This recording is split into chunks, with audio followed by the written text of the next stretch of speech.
Relancer le processus de paix en Ukraine, c'est l'objectif du ministre allemand des Affaires étrangères. Pour cela, il va se rendre la semaine prochaine en Ukraine avec son homologue français Jean-Marc Ayrault. Tous les deux veulent lancer l'ouverture de nouvelles négociations avec la Russie sur le conflit ukrainien. Il y a 2 jours, les combats ont augmenté, mais depuis hier, il y a moins d'affrontements. Tous ces incidents montrent que la situation reste fragile dans son ensemble.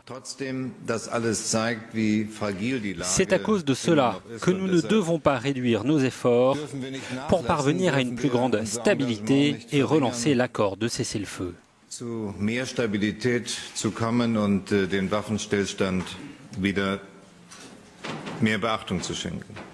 Vladimir Poutine s'est dit prêt à ce nouveau dialogue sur un format dit de Normandie, regroupant la France, l'Allemagne, la Russie et l'Ukraine. Mais pour certains analystes, aucun des belligérants n'aurait intérêt à une fin rapide du conflit. Un conflit gelé est bon pour l'Ukraine, au moins temporairement, ainsi que pour les républiques autoproclamées de Donetsk et de Louhansk. D'abord, la République populaire de Donetsk et celle de Louhansk sont dans une situation confortable. Elles sont soutenues financièrement par la Russie. Quant au gouvernement ukrainien, il peut bien blâmer la guerre pour tous ses problèmes, y compris la corruption, les réformes infructueuses, la lenteur des réformes, tous les problèmes économiques et politiques. Plus de 9500 personnes sont mortes depuis 2 ans, selon les Nations Unies.